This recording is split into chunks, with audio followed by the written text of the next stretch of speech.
I'm Bob Eckert from New and Improved, and today I'd like to share some thinking about something that's a bit of a secret around the dynamic of innovation. Something that we rarely talk about, but needs to be spoken to. You see, no matter what we are trying to have a positive effect on in the world, there's a moment where we attempt to bring that positive effect into the world and we don't know what's going to happen. So people say you need to be tenacious, you need to be persistent, like the arch that was created by the wind, and they tell us that we need to be like the wind. Or they'll imagine a slot canyon where the water has formed the slot canyon, and they say you need to be persistent, like the water that formed the slot canyon. There's a little bit of a problem with that, though. The wind has no ego, so far as we know. The water doesn't care that it's making a slot canyon, as best we can tell. But we, humans, we have egos. We have cares. We have desires to make things better than they are now, so that in the future, we and those that we care for and the world that we live in can live better. We've got a lot of problems in the world, certainly at any given time. And so many of us are doing things to attempt to fix these problems. Sometimes those problems that we're working on to find a creative solution might be environmental.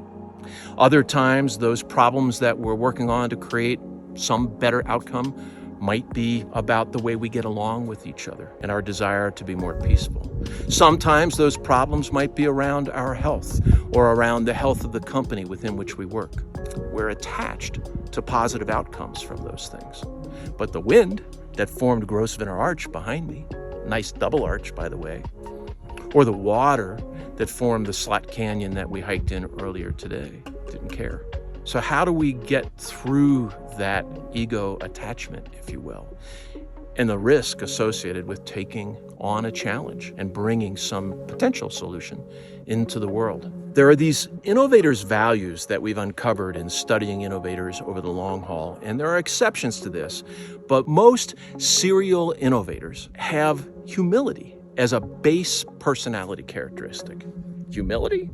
Yeah. Yes, we know about the arrogant ones, but they are rare, actually, and not generally successful over the long haul.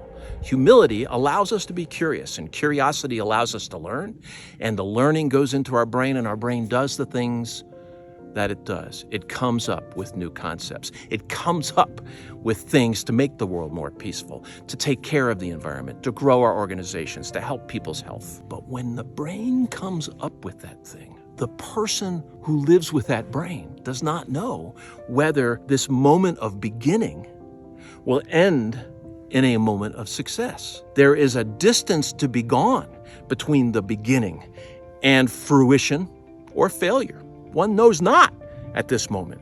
And what doesn't get talked about is this space in between. We encourage people with the stories of the final success, don't we? Oh, yes, we tell people, this was what happened in the beginning, and this is what happened in the end. What we don't talk about is the difficulty emotionally of starting and being uncertain whether we will end in fruition or failure. And failure happens a lot. So this innovator's value of courage is necessary during this time. I'd like us to consider that when people are in this in-between space, between coming up with something that might make the world a better place and finding out whether it actually will, that's not an easy time.